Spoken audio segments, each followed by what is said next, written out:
Започнуваме со топ тема COVID-19 или коронавирус. Веќе во регионот се создава паника. Како да се намали паниката и дали сме доволно подготвени да се справиме со вирусот кој се прошири и во Европа по појавата негова во Кина.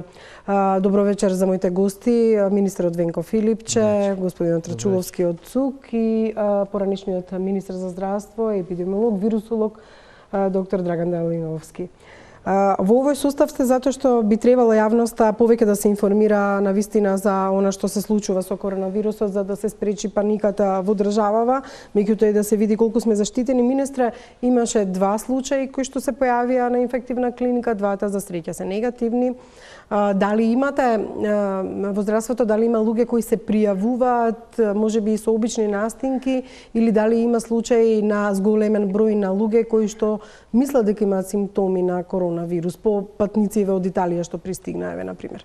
Освен овие двајца патници, едниот кој што дојде од регионот на Северна Италија, од Милано, и другиот кој што престојал 6 дена во Дубај, кои што беа тестирани во изминатите 2 дена и кој што немаше овој позитивен тест на корона. Обично на клиниката за инфективни болести амбулантите ги преплавуваат пациенти со сезонскиот грип, кој што е близу просекот во изминатите години. Негде околу 40 на пациенти се веќе хоспитализирани од сезонскиот грип на клиниката за инфективни болести. Откако се појавија случаи од заболени од коронавирус во Северна Италија, ние практично ги проширивме мерките кои што претходно беа воведени за сите патници кои што патува или доаѓа во нашата земја од Кина или биле во контакт со луѓе кои што покажуваа знаци на таа болест. Што значи дека на сите гранични премини до пред некој ден, а од денеска согласно од луката на владата само на 5 гранични премини и 2 аеродроми во Скопје се скенираат сите пациенти, патници кои што доаѓаат како од Кина, сега дополнително и од регионот на Северна Италија. Тие се интервјуирани прво од граничните полицајци, ги прашуваат од каде доаѓаат, евентуално дали некој од нив има симптоми, дали биле во контакт со заболени лица, и врз основа на тие информации се контактира регионалниот епидемиолог, кој доколку има индикација доаѓа на терен во специјална соба за изолација на самиот граничен премин или на аеродромот, мери температура, прави интервју и дава индикација дали треба да се прави тестот за коронавирусот или не. Значи треба да препознае. Треба да препознае знаци за таа болест. На сите други патници кои што доаѓаат во нашата земја им се дава флаер со соодветни податоци кои симптоми би требало да ги препознаат, заради тоа што може да се во некоја фаза на инкубација, да во моментот кога патувале или се појавиле на граничниот премин практично немаат симптоми, се асимптоматски, и соодветни телефони од локалните центри за јавно здравје или од Институтот за јавно здравје на кои треба да се јават, со цел да доколку има појава на симптоми не циркулираат низ институциите на јавно здравствениот систем, било да се тоа здравствени домови и болници, да се упатат каде што е одредено. Епидемиолог да дојде кај нив во домашни услови. Значи да биде што помал кругот со кој што тие би контактирале, за да се спречи евентуално ширење на болест. Токму тоа ми е и прашањето до професорот. Вие како стручњак во оваа област, како да знаат луѓето кога треба, кога не треба да се пријават? Ќе го кажам примерот со Италија, кога 38 годишник појавил симптоми, условно речено мисла дека е настинка, отишол кај здравствените работници кои исто така и тие потоа се заразиле, а по неколку дена отишол со други појачани симптоми. Ако првите му биле само кашлање, потоа биле многу поголеми. Како луѓето да не се плашат? Еве, мене ми е затнат носот, ама не значи дека треба да одам веднаш јас да ме проверуваат. Кога треба да заминат или да повикаат епидемиолог? Па видите, секогаш како и секоја заразна болест, и овде имаме во почетокот некакви ги викаме продромални симптоми кои што изгледаат како една неодредена слабост, дури нема ни покачена температура, ама знаете она како слично кој е грипот. Крши снагата, се вели во народот, коските болат, малаксаност, една апатичност. сега тоа може да биде и заради грип. Ние сме во среде сезона и на грип. Може да биде и заради обична настинка. Таква е сезоната. Секако дека ако се појави нешто по-специфично во смисла на покачена температура и не само тоа, туку и тешкоти со дишењето, што ќе значи дека се зафатени белите дробови, кашлање, но истовремено и симптоми од дигестивниот систем, зашто оваа болештина се карактеризира сега со едно двојство. Не се само симптомите од респираторниот систем, туку и од гастроинтестиналниот систем. Значи можат и проливи да се јават, потешки теглови и така натаму, кои што повраќања што се должи на, да речем така, табиетот, на механизмот на действување на коронавирусот или SARS-CoV-19, како што стручно се вика, да се вгнездува во епителот, таму се рецепторите кои што го прифаќаат, ACE2, не е битно. Такви рецептори има во белите дробови, има во цревата, во гастроинтестиналниот систем и во бубрезите. Значи во целата работа можат и бубрежни симптоми да се добијат. Отприлика во овој интервал во секој случај е по-комплицирана симптомите отколку овие на обичниот. Многу веројатно може да се должи тоа што ќе го чувствува граѓанинот на обична настинка, може да се должи на обична на грип, но во констелацијава на состојбиве во кои што сме, подобро знаете она и на јогурт да дува отколку да си рече не ми е ништо обична настинка, најдобро е да се јави, да се провери, да се тестира за што станува збор. Меѓутоа секако каже министерот со разговори, со гледање каде се движел, каде одел. Но тоа е многу добра мерка, така постапуваат и во Италија сега, и во Кина одамна. Значи не пациентот да почувствува теглоби па да оди тој да шета од дома до здравствената установа, во меѓувреме кој знае кај ќе го издисеминира, ќе го расеја евентуално присутниот вирус. Најдобро е да се јави, кај што ќе се јави на соодветен број најавен што ќе биде и да почека да дојде екипа кај него да го која би била подготвена за тоа. Мислам дека тоа од епидемиолошка гледна точка ќе го минимизира апсолутно значајно ризикот за пренос на вирусот на други особи осетливи. Господин Тарчуговски, вие доаѓате од Центарот за известување со кризи. Оно што денеска беше дилема е, иако владата даде препорики во однос на училишните екскурзии, државните посети на Северна Италија и на региони кај што има такви појава на коронавирус, сепак сега се појави и Хрватска, се испитуваат и други случаи во околината. Дали воопшто да патуваат и циркулираат луѓето на кои што не можеме да им забраниме, меѓутоа агенциите туристички се уште имаат уплати за подрачјета од Северна Италија, например? Препораките се да не се патува доколку се нема некоја голема потреба. Доколку се има големи потреби, се патува и во останатите земји. Северна Италија во секој случај би требало да се избегнува овој период, а училишните екскурзии би требало да се одложат за наредниот период. Во секој случај, тоа дури и владата ги задолжи основните и средните училишта, екскурзиите, посебно во Северна Италија, да ги одложат за понатаму, за можеби за следната учебна година. Што станува со туристичките агенции? 8 март, па нели некои може сака додат на 8 мартевски патувања во овие подрачја? Што е препораката? Подобро е да се воздржат отколку да отидат по подрачја каде што веќе има коронавирус и да дојдат во ситуација да бидат инфицирани. Бидејќи ширењето на коронавирусот, стручните лица тоа подобро ќе објаснат, е релативно лесно. Во контакт со плунка, со разговор и така натаму, не би требало да се патува доколку се нема некоја голема потреба. Но целосно затварање не е можно ниту на границите, туку мора да има превентивни мерки на самите гранични премиди, тоа веќе го практикуваат здравствените власти. Се надеваме дека тоа ќе спречи една голема епидемија да не дојде до такво нешто, затоа што во тој случај би дошле до сосема други ресурси да треба да се потрошат за да се сузбие тоа и многу поголеми последици би имало по целокупното население. Министре, секоја земја некако различно ги направи мерките. Мислам, Италија го подрачието го прогласи за карантинско во тие области кај што има, Кина добро го затвори, Вухан уште веднаш на почетокот, меѓутоа има земји, например, каде што се имаат појавено со полесни форми на грип, кои што не ги превзеле мерките на карантин, да речеме Белгија, мислам дека има еден случај, сега во Хрватска се појави еден полесен случај. Од што зависи каква мерка ќе биде превземена? Од големината на бројот на заболени, од починатите или од самата одлука на влада? Препораките на Светската здравствена организација гласа така да се користат и да се системот организира согласно капацитетите. Кина, кај што беше изворот на инфекцијата, практично донесе една низа на мерки кои што, можам слободно да кажам, го заштитија светот.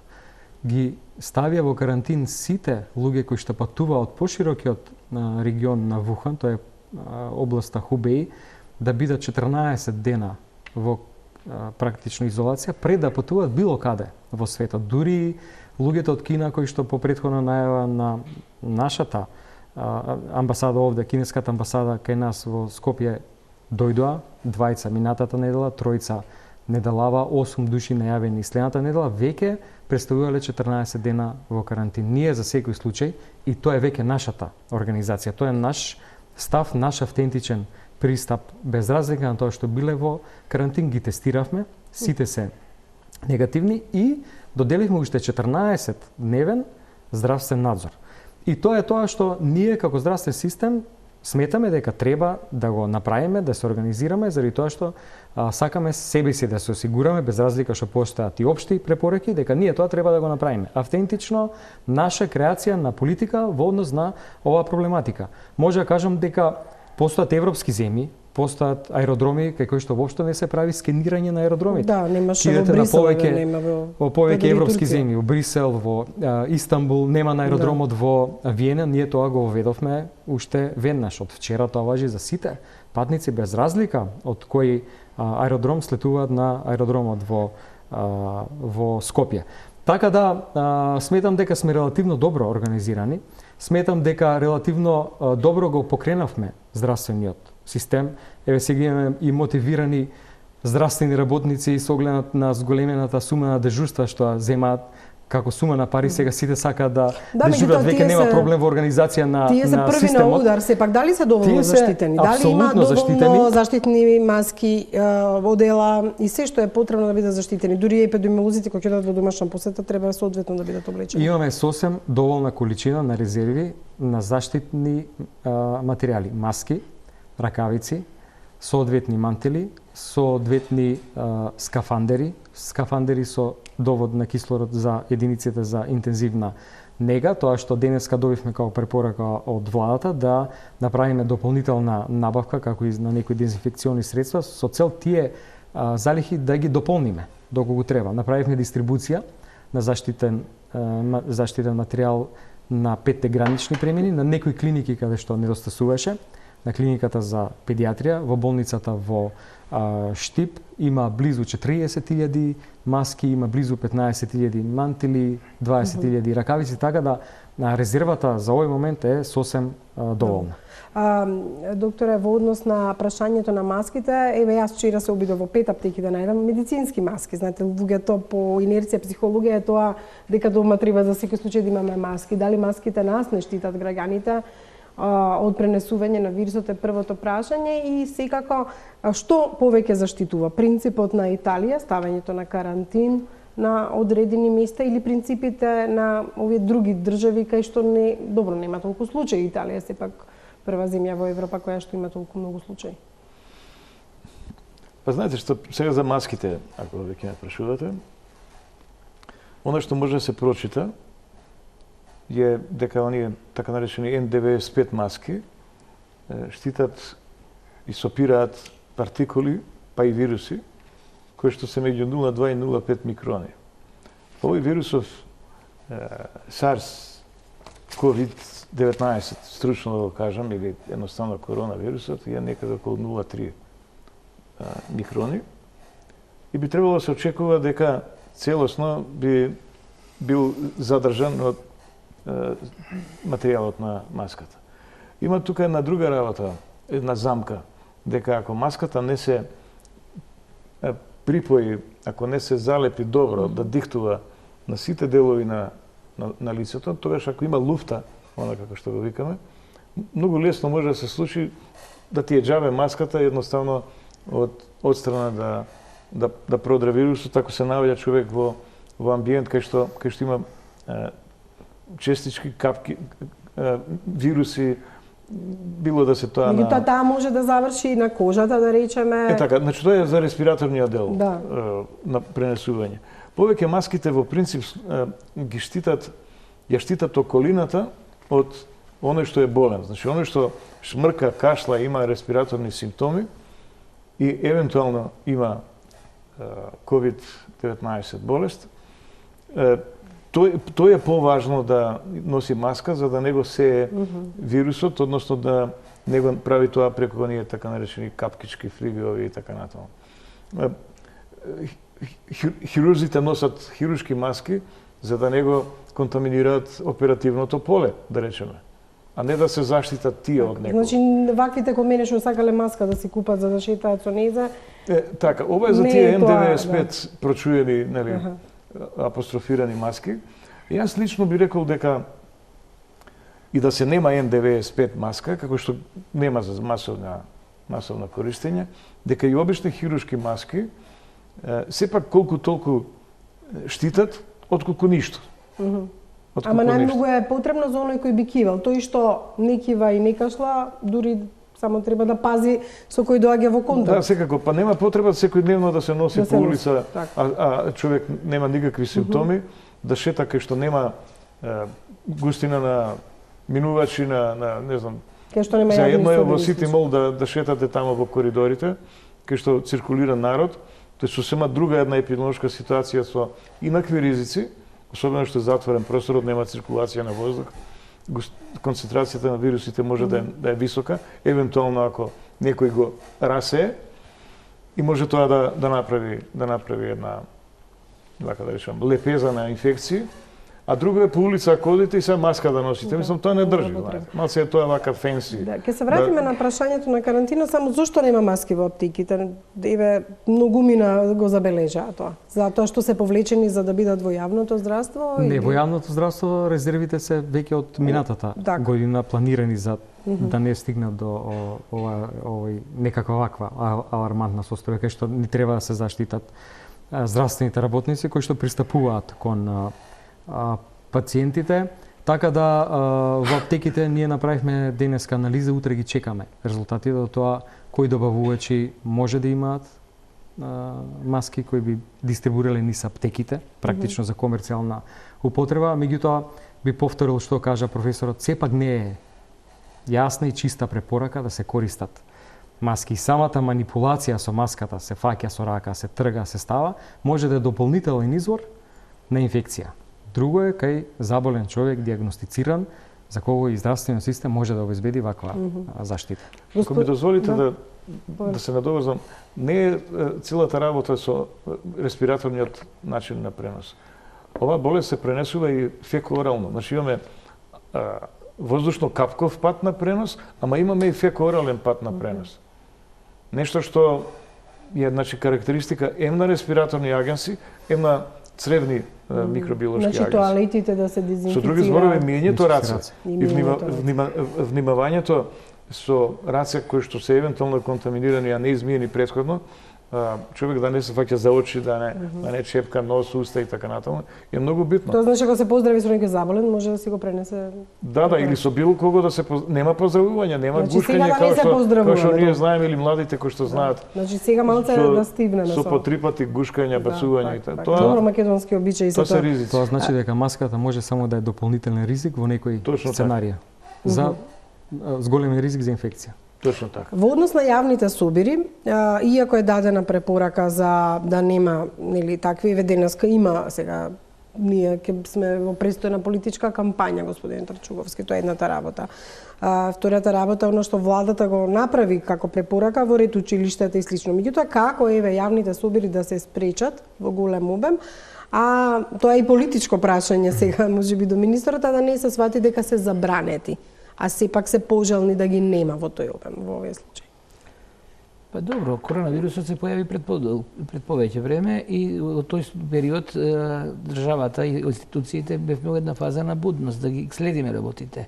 Сега сме во една ситуација кога се појави на Балканот, во Северна Италија, нешто во Хрватска и така натаму, така да сега мораме да преземеме повеќе мерки и се наоѓаме во една фаза на подготвителност, да се подготвиме, да видиме што можеме, што не можеме, да ги ажурираме плановите, да се подготвиме, да ги дадеме препораките према граѓаните, да се заштитат, да зголемат хигиената, да избегнуваат масовни собири во затворен простор пред се и така натаму. Се да се затвори херметички, ниту е потребно, ниту пак е пожелно. Комплетно изолирање на сите јавни собири, да нема... Не се проблематични на отворено јавните собири? Па тоа би требало стручните лица да одговорат. Да, меѓутоа вие не давате таква препорака да се запрат. За сега не. Да. Доколку дојде да го имаме во поголем обем во нашата држава, со повеќе ситуации, тогаш би преземале повеќе мерки за координиран одговор на сите институции. Бидејќи сега пред се одговара здравствениот систем, затоа имате двајца гости од здравството. Да, министра Италија веднаш ги забрани фудбалските надпревари, сите активности во затворени простори. Кај нас, за среќа, се уште нема потреба од такво нешто, меѓутоа, како да таа психоза да се намали кај луѓето на видовме веднаш во Италија се испразни продавниците, например. Паниката и кај нас во таа смисла психички делува, има ли простор за паника? Треба ли да набавуваме повеќе храна, лекови и слично? Лично мислам дека нема простор за паника. Дури да има случај на заболен од овој вирус, ние тоа може да го изменаџираме. Зашто италијанските власти се одлучиле на ваков еден чекор? Предпоставам дека е тоа заради големата бројка која што нагло им се јави и тие мора да направат некои вакви драстични, да воведат драстични мерки за да ограничат ширење на болеста. Во текот на утрешниот ден наш гостин е регионалниот директор за Европа на Светската здравствена организација, кој што доаѓа од Рим, каде има состаноци со италијанските здравствени власти. Се надам дека ќе пренесе дел од искуствата како дошло до оваа ситуација, зашто се одлучиле на вакви драстични сценарија. Меѓутоа, повторно се навраќаме на тоа дека секој здравствен систем може да донесе своји автентични одлуки. Например, и покрај тоа што има заболени во некои други европски земји, во Англија има во повеќе градови, воопшто нема такви драстични мерки. Се функционира изолацијата во рамки на здравствената институција, нормално соодветно му се приоѓа во рамките на институцијата според протоколите и алгоритмите на пациентот, меѓутоа нема затварање на јавни институции, школи, градинки и така натаму. Пациентот во Хрватска, денес диагностицираниот, е со сосем лесна форма, како некоја обична настинка, лесна форма на грип. И тие, веројатно, нема да преземат некои подрастични чекори, ќе пратат ситуацијата, ќе го направат, ќе го анализираат епидемиолошкиот ланец, како се заразил пациентот и врз основа на тоа ќе донесат одлука. Истото би го направили ние. Кога би имало таков случај, би направиле добра епидемиолошка анализа дали има потреба од некои такви мерки. За сега препорачавме две работи. Прво, дека сите државни институции кои што има организирано екскурзии во Северна Италија ќе ги одложат. Тоа се екскурзиите и студиските престои во основните, средните школи и универзитетите. А ние од страна на Министерството за здравство упативме апел да не се патува, освен во некоја крајна потреба, да не се патува во северните делови на Италија, заради тоа што, внимавајте, сите патници ризикуваат да бидат изолирани 14 дена, доколку се утврди дека е тоа потребно, во изолација, односно карантин, непосредно после враќањето. Значи можат да завршат во карантин кога ќе се вратат во државава. Да, за тоа има соодветни да бидат индикации. свесни за тоа, затоа што агенциите велат некои ги откажа патувањето, ама некои велат некои луѓе ги откажуваат, а некои ги закажуваат. Значи се индивидуално, ама да бидат свесни дека може да бидат ставени во карантин. Тоа е една од можноста, може не дај Боже некој да се зарази, тоа и таму е регион кај што е изворот на заразата, па да биде и таму третиран во да Италија. бидат свесни за така што да може да сите очекуваат. мерки кои што се сега на сила, кои што може ќе бидат аплицирани на секој кој што ќе покаже и минимум ризик да тука се пренесе заразата. Господин Даниловски, нулта заразениот во Италија не го пронајдоа. И се уште не се знае како всушност стигна вирусот во Италија, и исто така во однос на овие карантински мерки. Сега се е индивидуално, нели? Некој се плаши повеќе, некој се плаши помалку, ама еве министерот кажа ако некој оди во Италија може да биде свесен дека ќе биде ставен во карантин или таму или тука ако се појават некои симптоми. Во која насока треба да размислуваат луѓето кога за ова се работи? И еве повторно ќе кажам, Италија е земја кај што се реши веднаш да ги стави во карантин местата кај што се појави вирусот. Околу индекс случаи во Италија мислам дека со висока веројатност се претпоставува дека е тоа еден млад човек, 38 годишен, што патувал во Кина. Меѓутоа не најдоа кај него вирус, тука беше ситуацијата чудна. Ете така, тоа е шеговација, но не е ни битно. Битно е дека што се однесува до нашиве луѓе овде, кои што евентуално не ги интересира, се со ниска свест и совест, и не ги интересира тоа што се случува како висок ризик за настанување на масовно јавување на оваа болест. Ако некој реши на своја рака да се однесе ризично, треба да сметат дека ќе сноси последици, кој што кажа министерот, ќе заглави, нели, во изолација, во карантин и така натаму. Иако морам да речам нешто што е вака, да искористам прилика, што е мит малку, што ја подхранува паниката во јавноста, а тоа е дека не баре сега имаме работа со чума некаква, со ебола, туку речи и така натаму. Всушност станува збор за во основа, во глобално земено за лесно заболување, за кое што е вирусно и за кое што во моментот нема лек. Нема ни вакцина. И затоа, значи, негде 80 и кусур посто се средно тешки случаи, као нешто потешка малку настинка. Оние таму некаде околу 14,8% се средно тешки или тешки случаи и само некаде околу 4,7% плюс минус 5% нека биде се критични болни, критично тешки болни. Кои што по возраст сепак ги така, тоа е генерално околу структурата според тежината на болеста. И сега, ако се земе кои се тие што се тешко болни и критично болни, значи 14, нешто и вамо 4, околу 20%, тоа се претежно луѓе така во поодмината возраст, ама не само во поодмината возраст, туку и луѓе кои што имаат коморбидитети, велиме, хронични заболувања кои што си ги диабетес, срцеви заболувања, кои што и во случај на грип сезонски се подложни на поголем ризик, веројатно. Значи во таа смисла, со оглед на тоа дека веројатноста да се добие тешка форма на болест очигледно е мала, според бројкиве што ги кажувам. Значи, најчесто мнозинството од оние што ќе се инфицираат ќе поминат лесно. Огромен дел од сите досега што се заболени таму негде преку 80.000, 40 и нешто веќе се оздравени. Веќе се оздравени. Оние што се починати, стапката е некаде околу 2, нешто посто, тие се околу 2000 и нешто. А меѓутоа возраста им е поодмина. Меѓутоа структурата на возраста кај тие е претежно во возрастната група. Има случаи кај што атипично настапува смрт, да кажам, еве кај 29 годишна особа и така натаму, но тоа се вака, да кажам, екстреми, односно не припаѓаат во множеството на просечно однесување на вирусот, иако има велам екстреми. Значи, не би требало да се крева, да се има паника, зашто ако веќе, не дај Боже, и се случи да ни дојде тој гостин овде, со сите мерки што ги преземаме, сепак некоја психоза на паника не треба да има, затоа што во најголем дел од случаите целата таа работа ќе помине многу лесно. И само една друга илустрација. Па од грип многу повеќе се умира. Знаете ли дека од грипот Во 2019 година една студија има дека од последиците на грипот, смртноста на планетарно ниво е некаде меѓу 100 и 200 милиона луѓе починати.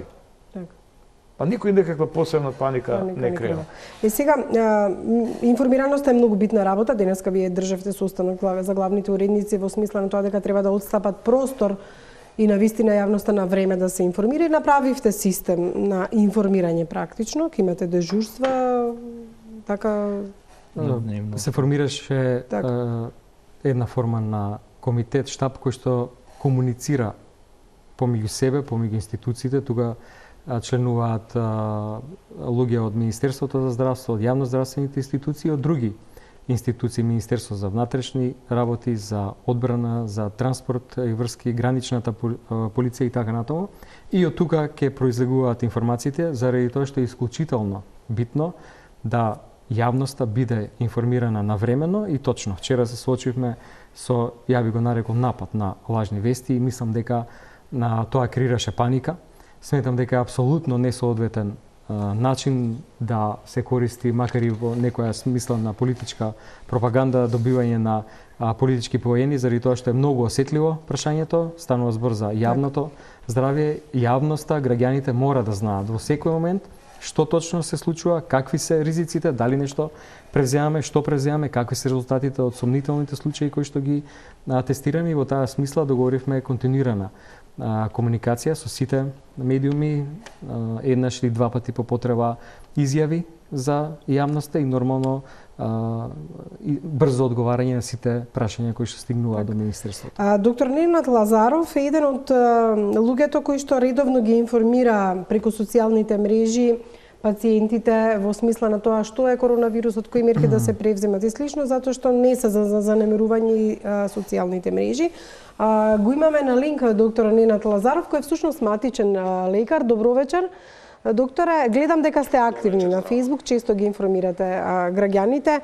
Сепак, кои се вашите дилеми кои што ги имате во однос на превенцијата и заштита од коронавирусот?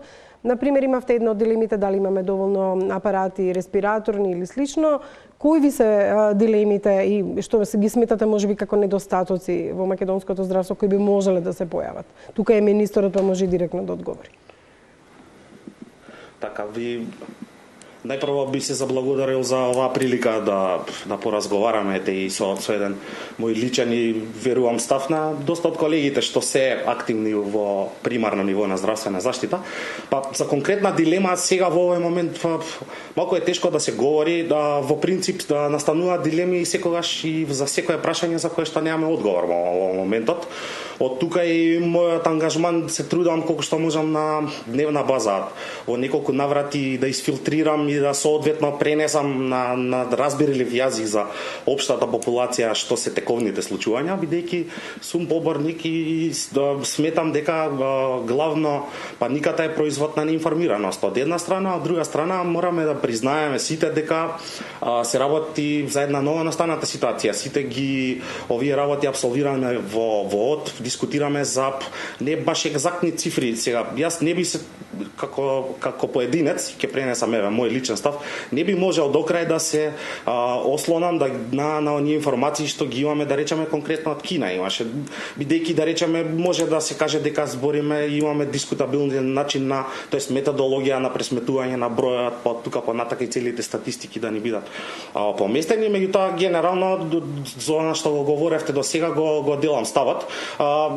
Морам да нагласам дека е потребно да се што е можно повеќе и побрзо да шират информациите, особено по социјалните медиуми, од соодветни стручни лица, филтрирани, проверени информации, баш со таа цел да не се прави паника.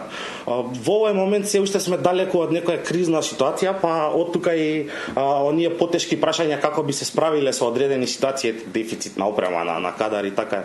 Може би прерано да се дискутира, меѓутоа сепак барем на стручно ниво и во институциите кои што се задолжени тоа да го регулираат, треба да сигурно и се водат такви разговори. Повеќе да биде информирана, например, за состојбата во болниците, за, кажа министерот како се опремени, дека тука не би требало да има проблем, меѓутоа вие пишувавте и некои базични работи, дека е потребен можеби медицински алкохол да биде достапен и за граѓаните и слично. Значи, дали мислите дека граѓаните сепак треба повеќе и да бидат и тие опремени и информирани?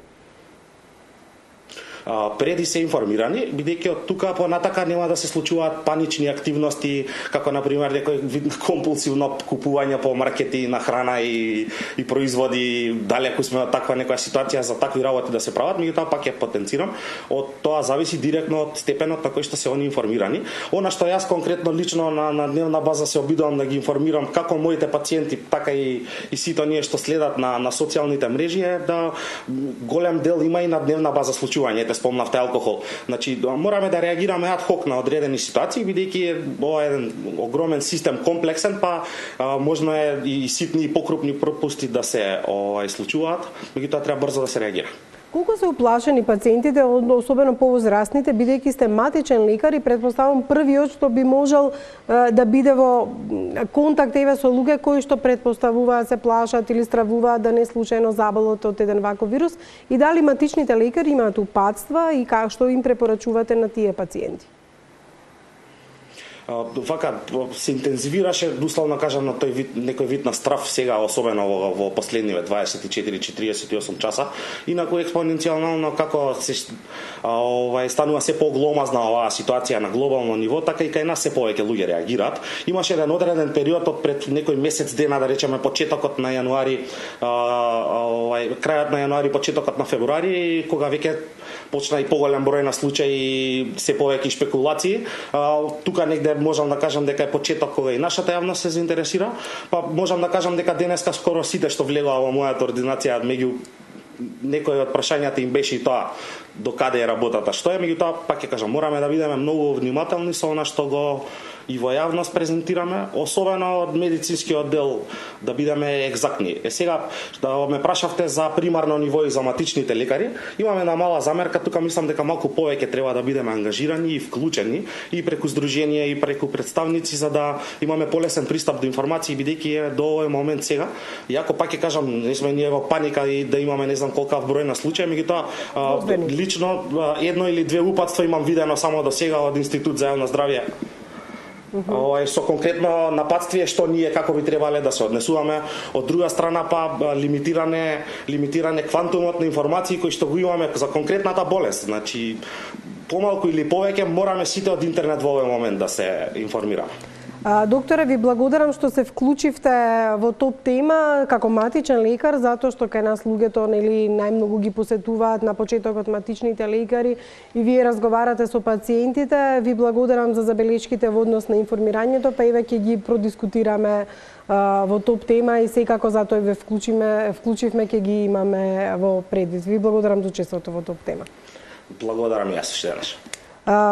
Еве и за двајцата прашање и за Центарот за известување и за вас, министре, едно од забелешките еве соматичните лекари, дали имаат и дали е формиран систем на информирање на ова примарното здравство, затоа што тие со кои што секој ден се среќаваат со пациентите, дали ги информирате доволно? Тој вели дека има впечаток дека не е доволно, нема доволно брошури и прирачници. Значи, сега сме фокусирани на граѓани, патници, потенцијални пациенти кои што доаѓаат од странство.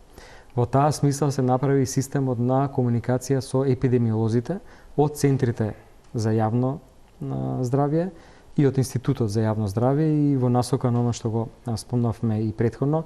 Тоа е практично и концептот да што повеќе пациентот се задржи на што пониско ниво во системот на здравствена заштита, односно тоа што би бил матичниот лекар во регуларни услови, да кажам, се јавува на телефон патник кој што дошол, кој што појавува некакви симптоми со цел да не оди на матичен лекар, кај што веројатно во чекалната ќе се сретне со повеќе луѓе, ќе добие здравствена услуга во домот. Тоа е целта на тој систем. Дали планирате да се проширате брошури, повеќе достапност на материјали, да, апсолутно, па и на социјалните мрежи, ова што го правите сега? Во таа насока беше состанокот денеска, каде што сите главни уредници на сите медиуми кои што дојдоа на состанокот излегаа во пресрет и кажаа дека може тој информативен материјал да се дистрибуира бесплатно за Министерството за здравство во ударните термини, на начин на кој што тие ќе го организираат, тоа ќе бидат овие препораки од Светската здравствена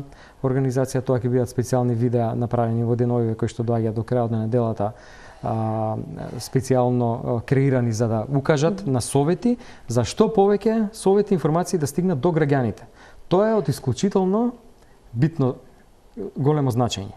Значи да бидат информирани и мислам дека овој систем сега навистина ќе има ефект, дека ќе стигне информацијата таму каде што е најмногу добро, потребна. да не се шират лажни вести, докторот информира и вели ние сите се информираме од интернет, меѓутоа Центарот за управување со кризи.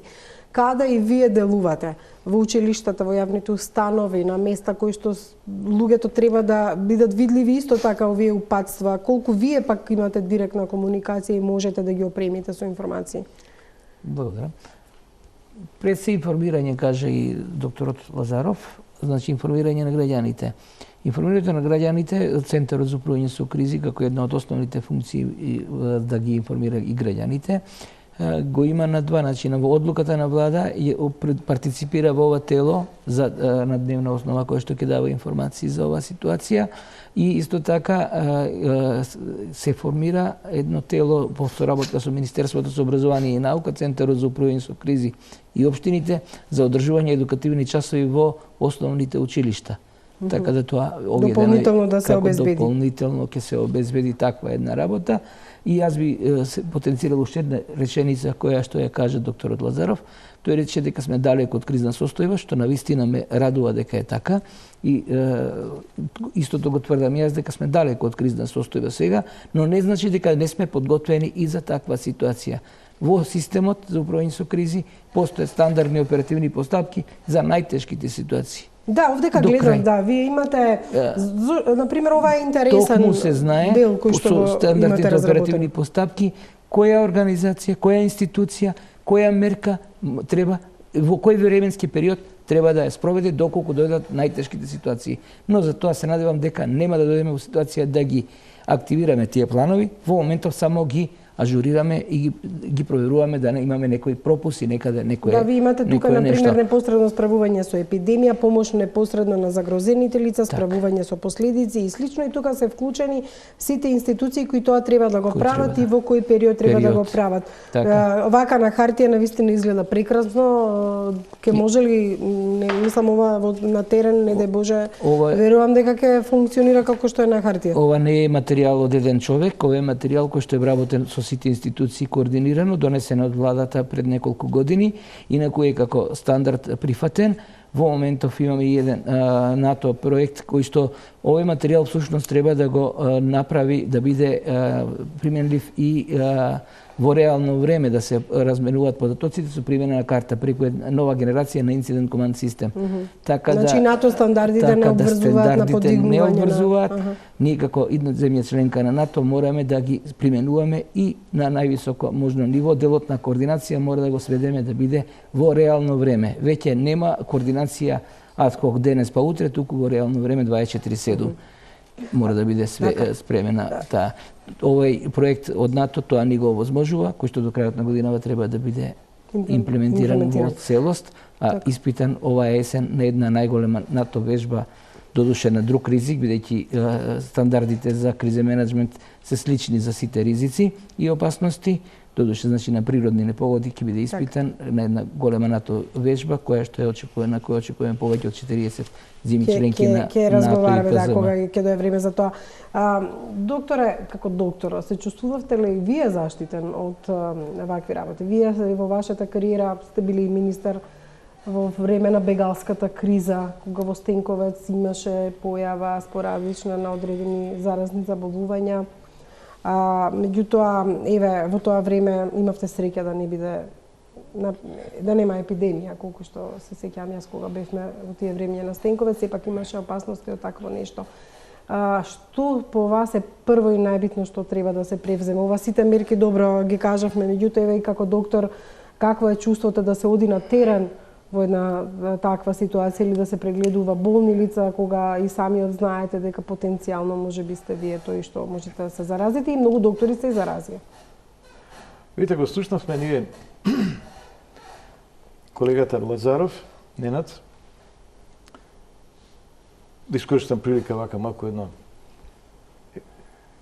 еден мој впечаток, да кажам, горд сум што сум имал таков студент и посакувам како него да функционираат и размислуваат сите што се во примарна здравствена заштита, избрани доктори, матични доктори. Примарната здравствена заштита е основата на пирамидата на нивоа на здравствена заштита, примарно, секундарно, терцијарно. И како таа основа е силна, снажна, тогаш секундарното ниво и терцијарното ќе бидат релаксирани. Ќе останат многу пари за покомплицирани работи, за повеќе време за посветување на болните на кои што им треба лекување и комплицирано лекување во терцијарниот дел. Така, ова веќе политики во здравството за кои што еве базата, примарната здравствена заштита во некоја друга емисија може не е замислена да биде, ова сега ќе ви кажам зошто го кажувам, не е замислена да лекува изгубено здравје. Замислена е да биде да се грижи, да го сочува здравјето на граѓаните, не велам пациентите, граѓаните што се запишани кај матичните доктори. Јас им велам на студентите, вашата мисија е to care, not to cure. Да се грижите за здравјето, а не да го лекувате изгубеното здравје. Ако е тоа така, тогаш ще имаат основно средство за работа гласни жици. Тие не она што е класично орудие, средство за работа кај докторите, скалпели, стетоскопи и така натаму, тоа е секундарно.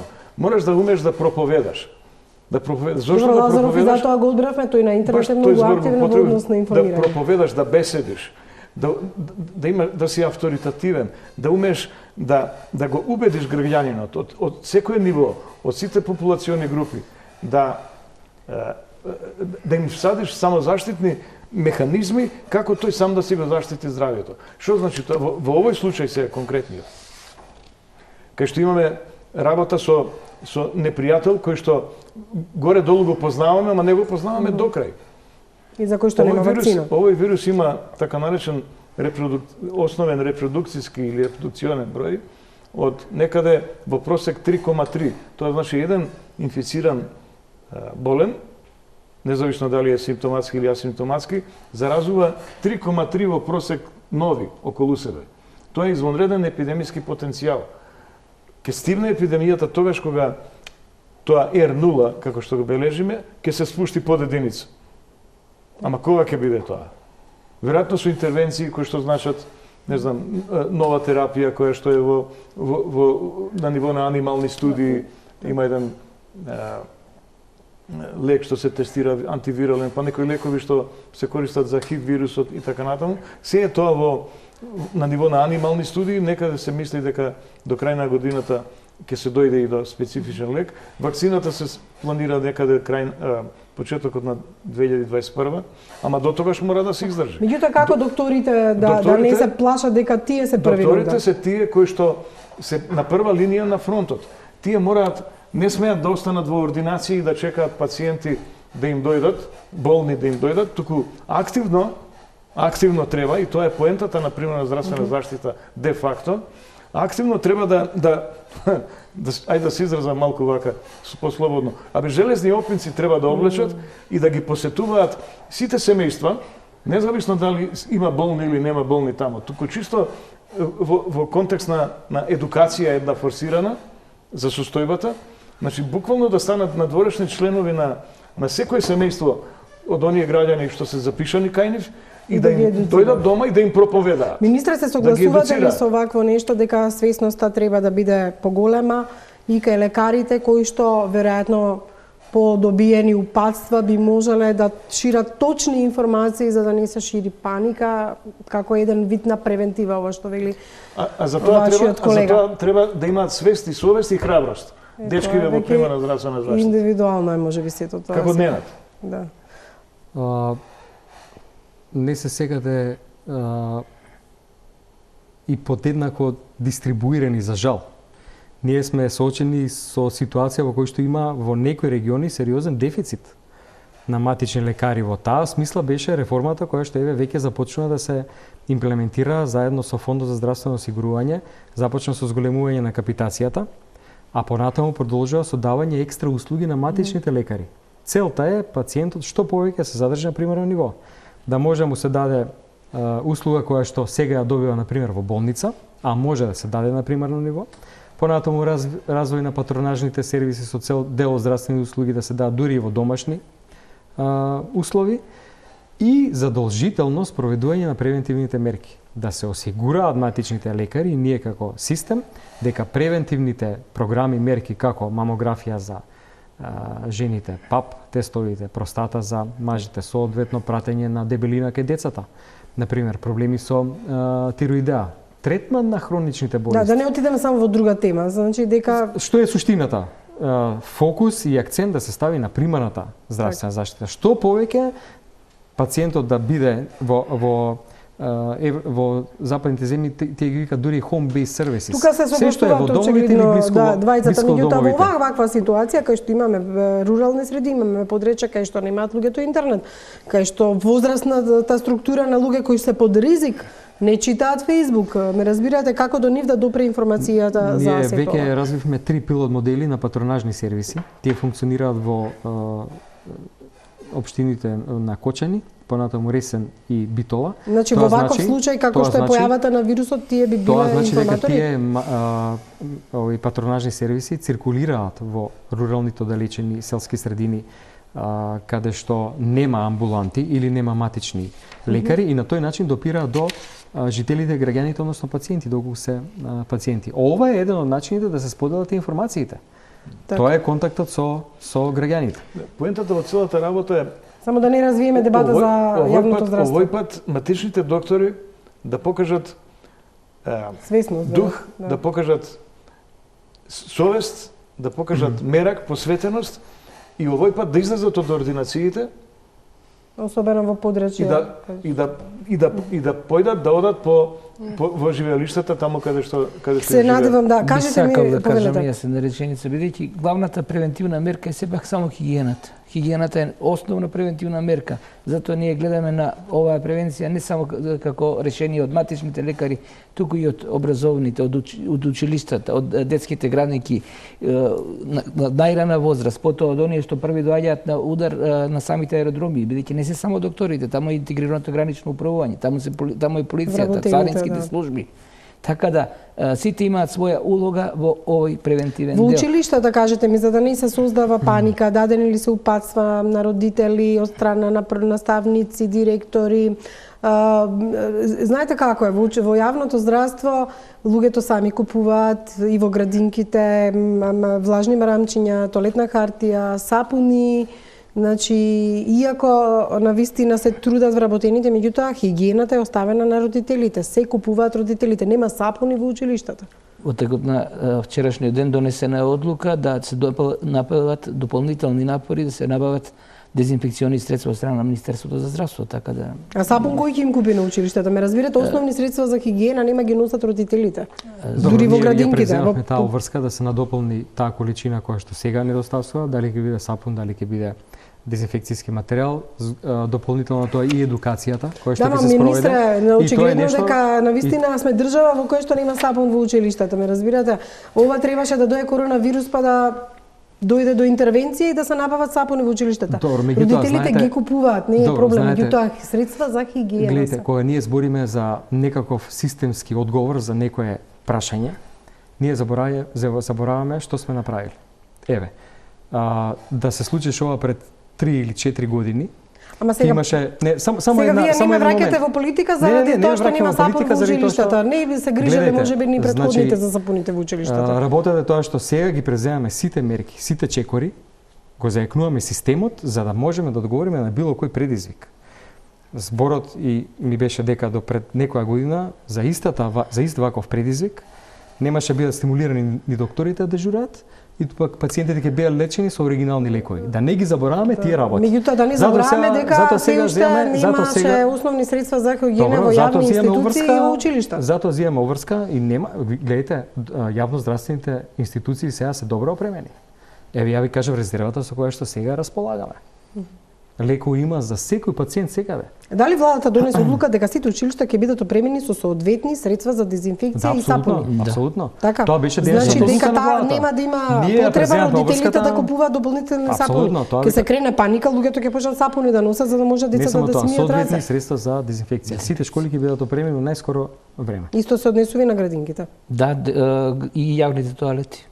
Исто така, бидејќи и тие ни се во ужасна состојба. Да, тоа зборувам, дека требаше да се случи коронавирус, да стане општеството свесно дека во јавните установи како училиште и градинки нема средства за хигиена. Јавните тоалети не функционираат, барем во Скопје, не знам како е во другите градови. Впечатокот е дека превенцијата мора да се направи не само заради коронавирус, туку заради општото здравје на луѓето. Тоа се задачи на системот за кризен менеджмент, кој што во овие 2 дена ги донесовме како одлуки, стигнаа до влада и владата ги донесе тие одлуки за итна набавка на средства за дезинфекција и го задолжи Министерството за здравство тоа да го направи со преку вонредни мерки во моментов. Со оглед на тоа што министерот мора да замине заради информирање на јавноста и на една друга емисија, дали е упатено барање до Штипската болница, клиничка болница дека треба да биде карантин за коронавирусот? Да, тие се нема- сите институции се соодветно информирани, можеби Денес имаше информација дека немало писмениот информација. материјал, меѓутоа во текот на вчерашниот ден искомунициравме со тројцата директори на Штипската, Гостиварската и Велешката болница. Целта е да се обезбедат простори каде што има одделенија за инфективни болести, а кои што се физички одделени од болниците. Значи нешто што ќе биде практично и за пациентите и за соодветно обезбедување доколку треба, и во таа насока се обезбедени овие капацитети. Директорите веќе постапуваат по дадените препораки, пративме Дали заштитен имаме материјал. доволно машини за респираторни одржување на на респираторен клиниката за систем? инфективни болести. И во другите веќе има- овие карантински делови кои што ги планирате? Сега за сега нашата проценка е дека овој капацитет на кревети на инфективната клиника ќе биде сосем доволен. Ние сме спремни да ги прошириме Така. тие капацитети на останатите инфективни оделенија. Во тек е набавка на дополнителен број на машини, се зголеми капацитетот за 25% на инфективната клиника, така да се што треба во однос на опрема, во однос на лекови и во однос на трениран, а сега и стимулиран персонал е тука на место. Дали се подготвени карантинските оделенија? Затоа што, например, во Хрватска пред речиси 1 месец се беше подготвено, екипите отидоа, снимеа, видовме дека се е подготвено уште тогаш. Кај нас нема, барем ниту еден медиум не сниме нешто такво, мислам, не покажавте. Во сите 4 институции се спремни да преземат граѓани, пациенти по потреба, или патници кои што треба да бидат изолирани, а целосно е спремна инфективната клиника во делот кој што изолиран, специјално наменет за карантин, изолација, да се третираат соодветно и такви пациенти. Полесните случаи дали би можеле да се во карантини дома, затоа што тоа веројатно го предвидувате во плановите, колку е се капацитет или... Секој што ќе или биде диагностициран, ќе биде лекуван во болнички услови. Нема карантини дома, карантини во кои услови би се одредиле? Тогаш кога има некоја ризична група која што била во контакт со заболени, која што треба да се мониторира 14 дена, исто како што постапивме како со меѓутоа збориме за карантини од типот на италијански, затварање на местата со полиција, војска. Сепак тоа ја направи паниката и психозата. Тоа се дискутираше на вчерашниот состанок на центарот, управувачкиот комитет на Центар за управување со кризи. Спремни се и капацитетите на МВР и на Министерството за одбрана, доколку треба, така да и местата се веќе одредени, дополнителен капацитет од некои други институции е веќе на располагање, меѓутоа сметам дека така голема бројка нема да биде потребна. Повторно ќе биде наша одлука автентична да видиме дали треба да доколку се јави тако се појави тако сценарио, така да постапиме или нешто поинаку. Добро, и само блиц, треба да бидат свесни граѓаните што доаѓаат од Италија, сега е распуснат децата. Многу македонци си дојдоа, како вика Струмиченца и Пјаченца. Многу 60.000 луѓе има таму. Сите се информирани што и како треба да постапат доколку се јават симптоми. До сега на ниту еден патник кој што поминувам со воземните премини не е индицирано да треба да се тестира. Индикација за тест е направена само на двајцата патници кои што слета на Скопскиот аеродром. Ви благодарам, ова беа блиц прашања, затоа што одите и на друга емисија, пауза за реклами, продолжуваме со другите гости и со еден од извештаите од Пјаченца каде што живеат наши државјани.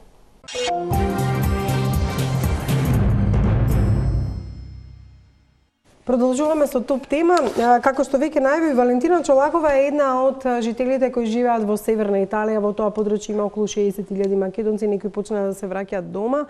Меѓутоа, Валентина денеска ни раскажа каква е состојбата таму, ни покажа слики од празни рафтови на продавници и видеа што и всушност таму се случува. Со нејзе разговараше мојата колешка Наташа Стојановска, па да ја чуеме. Чолакова, кажете ми на колку километри од вас е првото место кое што е под карантин ставено? Значи вака, ние живееме во Пјаченца и првото место што е под карантин е на 10 километри од нас. Практично тоа се како 3 градчиња, околу 50.000 жители што се ставени во карантин, тежок карантин. Значи чува војска, полиција, не смее никој, има обрач направено и не смее никој да влезе, да излезе од тоа подрачје. Многу се во паника, значи нема жив човек надвор, многу ретко да видиш некој што има потреба. Супермеркатите се празни, практично не се наоѓа овие што се за дезинфекција, средства, место, леп, значи сето тоа е тешко да се најде. Луѓето се исплашени, за сега има околу 300 заразени, 7 мртви, меѓутоа еве денеска кажуваат дека бројот расте. Значи ситуацијата е многу лоша. Луѓето се исплашени, се купува, се прават залихи. Има војска, полиција, значи сите се облечени тотално овие дивизи, како ги викаат. Униформите маскирани, значи чуваат, не смее никој ни да влезе, ни да излезе од таа зона. Тоа беше Валентина Чолакова, македонка која со своето семејство живее во Северна Италија во областа на Пјаченца.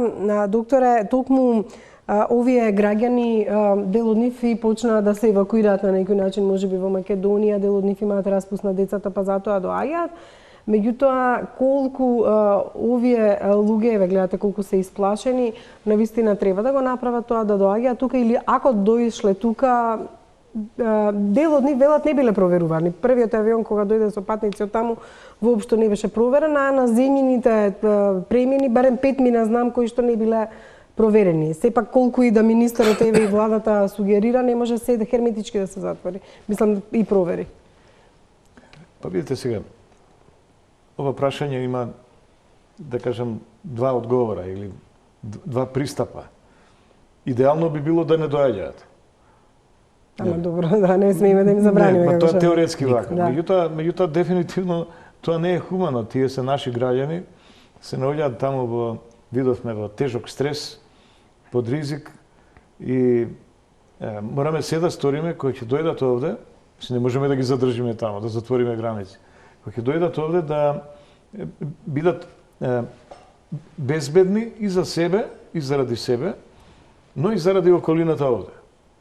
Зашто потенцијално можат да бидат потенцијални темпирани бомби, може да бидат потенцијални извори на зараза. Колку време може да во инкубација, тоа стои 2 до 3 недели? Инкубацијата за сега се уште веќе подолго време од како се појави болеста се цени на околу 14 дена, максимум 14 дена. Има некои спекулации дека наводно дека дури до 27 дена оди, ама тоа не е потврдено. Иако се е можно. Ние, како што кажа во една прилика колегата Лазаров, практично ден за ден учиме. Стварно учиме. Епидемиолозите воопшто, здравствената фела, стручњаците, во цел свет, не зборам за себе. Учиме за поведението и за карактеристиките на овој нов жител практично, овој нов вид еден кој што се појави на планетава. И тој сега има една извонредна можност да се промовира во светски рамки. Вирусите, знаете, тие се чудна една сорта. Учат од некакво искуство, учат во наводници. Овој вирус, што е сега актуелен, е од исто род, РНК вирус, што е еден ланец, како и коронавирусот што е предизвикуваш на SARS-от, па на MERS-от после. Но исто така е апсолутно роднина и на уште 4 други вируси кои што предизвикуваат обична настинка. Common cold, тоа е како посебен ентитет. Обична кијавица. Исто изгледаат.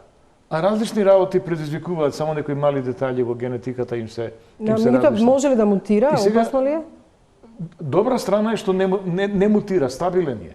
Тоа е добра во целата несреќа што не снајдува како планета.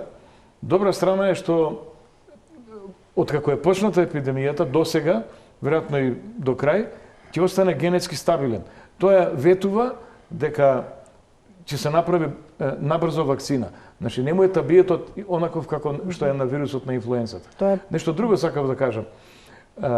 Секој вирус настојува да опстои во средината на еколошки начин, така што ќе успее од една страна да биде доволно вирулентен и инфективен да зарази што повеќе луѓе, а истовремено да предизвикува тешка клиничка слика, ама не толку тешка за да ги умре, туку да ги разболи, ама да бидат доволно здрави, да речем, за да го пренесуваат вирусот понатака. Тоа е многу интересна една појава. Сарсот не беше таков. Сарсот предизвикуваше 2002-2003 година. Предизвикуваше тешко заболување, тешка пневмонија, 10% смртност и не се распространуваше човек на човек, зашто го немаше во назофаргијалниот секрет. И околу 8-9 илјади се разболеа на цела планета. Овој сега, како да научил од својата роднина SARS вирусот, па сега наеднаш го има табиетот да предизвикува тешка клиничка слика, тешка пневмонија, цревно заболување, се шири многу брзо. Да се распространува лесно, зашто сега веќе го има во назофаргијалниот секрет и по тоа личи на вирусот на инфлуенца. Затоа има пандемиски потенцијал. И затоа според една проценка, еден професор Фергусон, извонреден математичар биолог од Карнеджи коледжот, Империјал коледжот во Британија, кој што вели вака малку апокалиптично, вика, ако фати пандемија, како што е пандемија во прашање веќе, инфицирани ќе бидат околу 40 до 70% од планетарната популација. 7,7 милиарди има на планетава. Замислите колку е 40 до 70%. Тоа се инфицирани. Не значи дека ќе има трагични последици. Односот на инфицирани и манифестни случаи е 1:500. Според досегашните случаи. Тоа ќе не смири. И тоа е 1:500 е она што овие податоци ме тераат, господин Трчуговски, да ве прашам кога би се прогласила кризна состојба. Ова го читам нели од она што вие ми го испративте. Во кои случаи при епидемии се прогласува кризна состојба? Кризна состојба се прогласува тогаш кога здравствениот систем не може самиот да се справи со состојбата. Тогаш кога биле полни болниците, би имале голем број случаи и на заболени, и на смртни случаи, и голем број на потреба да бидат луѓе во изолација. Кога капацитетите не би можеле со тоа да се справат на здравствениот систем. Во тој случај определени би се прекинало образованието во целост и дел од тие капацитети би се пренамениле во објекти за згрижување и сместување на лица кои што треба да бидат определен период во изолација. Но тоа е веќе една голема ситуација која што е далеку од нас и мораме тоа да го имаме предвид дека во моментот не би требало да креваме таква паника. Зошто ве прашам, например, Србија вели болниците и касарните во Србија се подготвени доколку се појави коронавирусот, го цитираат српскиот министер за здравство, кој што разговарал со министерот за одбрана за употреба на касарните и некои приватни објекти обезбедени за евентуално сместување на заразени од коронавирусот. Ме разбирате, секоја земја различно делува и затоа ги прашувам овие прашања. Кај нас се уште нема разговор дека би оделе заразени во касарни или на такви места би се задржале во болниците. Но Србија е во една малку поинаква фаза. Касарните се уште се во релативно добра кондиција, бидејќи воениот рок кај ни се укина пред неполна година, кај нас се укина служењето на овој рок некаде 2004 година, така да поголемиот дел од касарните се веќе оттуѓени. Но не значи дека дел од касарните кои што се во кондиција ги немаме во плановите. Напротив, ги имаме. Охридската касарна, например, е една од која што има кондиција доколку има потреба да биде пренаменета.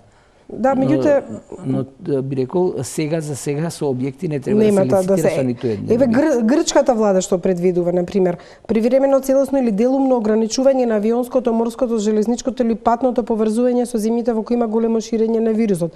Привремен прекин на работата на училиштата и секаков вид на образовни институции, религиозни собери, театри, кина, места, деловни објекти, јавни служби и генерално затворени простори, ограничување на средствата за транспорт. Дадени се јасни упатства за спроведување на овој план. Значи, зборувам дека е некако поголемо, па таму нивото ти е така процениле. Кај нас се уште нема потреба од вака зголемено ниво на... Не, тоа се мерки во Грција кои што се ставени на хартија, не се спроведени. Кај нас се слични... Постепено ги активира. Тоа што го прочитате... Дали кај нас ова ставено на хартија? Ставено е на хартија во целост. Сето ова како што е ставено во Грција. Дека ова ќе се преземе доколку дојде до ситуација да имаме голем број на вработени, самиот здравствен сектор не може самиот да ги згрижи лицата кои што треба да бидат во изолација. Но за тоа не би требало сега да се лицитира. Тоа се само планови, исто така и Грчиот е само план. Школите во Грција се уште работат секаде, нема никаде затворена настава, така да не ги мешаме плановите, континженси плановите со состојбата која што е во моментот. Имаше нагласено дека тоа во најлош случај би го направиле, да. Во моментот имаме слични мерки во повеќе држави, во делот на прифат на лицата на граничните премини, како со оземните, така и во аеродромските луки, пристани на аеродромите. Турските власти во карантин ставија 132 патници и екипажот на авионот кој доаѓаше од Техеран. Таму ми се чини дека еден од функционерите е заболен од коронавирус и се стравува дали Иран ги дава точните бројки на заболени од коронавирус, па и колку е тоа реално вистинска слика и од Кина. Колку недавањето на податоци може на вистина да го загрози светот. Од друга страна, Иран одговори дека тоа не треба да се води политика сега преку прашањето на коронавирусот. Меѓутоа, еве, ова беше еден случај од Турција кај што цел авион патници од Техеран ги изолираа веднаш. Видите, ова е глобален проблем. Цел свет практично, не само ние, сме во исти фекалии. Цела планета. И тука би рекол, е ниско и непримерено. Некој да се обидува во ваква ситуација да критизира и да оспорува некои работи, по ова сте направили, не сте направили, заради политички поени. Мислам, тоа не го коментирам, тоа зборува за тие луѓе. Во случајов сега сплотеност треба на сите нивоа. Бои ова не познава. Никакви, ни политички, ни национални, ништо апсолутно. Ова е сега интерес или искушение за сите, за цела популација, мора за цела планета. Околу тоа дали некој крие или не крие, јас тоа не знам.